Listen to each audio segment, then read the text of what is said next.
All right, so we're going to be looking at the application of logarithms. This is really how people use them in the real world, like financial advisors and scientists. They usually use logarithms a lot. Here's one way they use this with money. So for example, if I'm a financial advisor, I want to figure out if I put money in the bank now, how much will it be in a certain amount of years? Well, here's a question like that. Drew's parents invested $1,500 into an account such that the value of the investment doubles every 7 years. The value of investment V is determined by this equation, and it was nice they gave you the equation by which it grows at, where T represents the number of years the money was deposited, and that's where our T is. How many years to the nearest tenth of a year will it take for the value of the investment to reach $1 million? Well, there's an easy way and there's a hard way, and I could go through the hard way, but I think it's about time we do something the easy way. And let's look at the easy way here. All right. Right here, we actually have something that we can graph, right? As an input and output. So what I would do is take my calculator and just put this in. Y equals, and that's my output, 1,500 times 2 to the T over 7. All right? I would then put this in my calculator, and I would hit the table button, okay? You hit table, and that tells you the values. And in the Y column, I'm trying to find how long it takes to get $1 million, right? So when I find $1 million in the Y column, it would look like this, right? You have your X's and your Y's. So it's like 1, I don't know what it would be, you know, some number, 1,500, blah, blah, blah. You'll get to a certain number, and it should be $1 million, because that's the number we're looking for in our table on the calculator.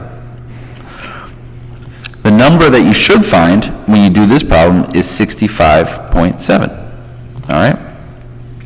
And that would be just the easy way to do it. Just put in the calculator and see how long it takes to get to $1 million. I know Barbara knows that. She's great with these little tricks. All right, let's do one the hard way now. Susan invests $500 in an account that compounds continuously. Remember, that means we're using E. At an annual interest rate of 5. Compounding continuously always means E. According to the formula A equals PE to the RT, remember that formula will always be given to you. Luckily they give it to, luckily we know what this means. This means the amount equals the principal times E to the rate times time, where A is the amount accrued, P is the principal, R is the rate of interest, and T is the time. Once again, they tell you that. Approximately how many years will it take for Susie's money to double? All right, so we want to find how long it takes for her money to double. So let's set up our equation. We have A equals P E to the RT. And let's start filling in what we know. We know our principal amount is 500.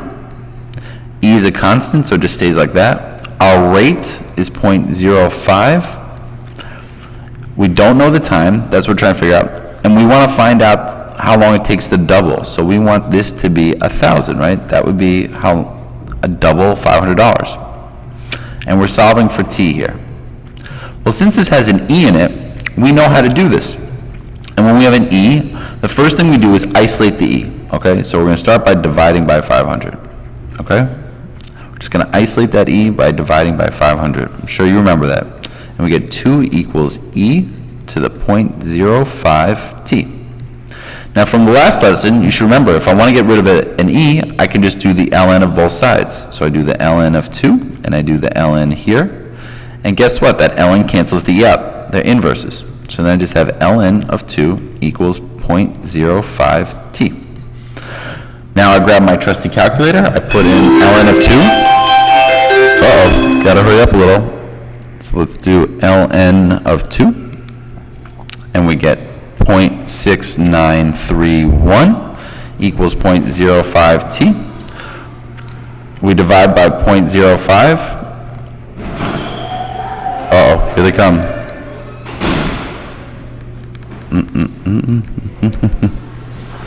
0.693147. And we get 13.86 years. So remember, first thing you do is set up your equation. Second thing, when you have E, you take the ln of both sides. Third, you just put it into the calculator. All right, good luck.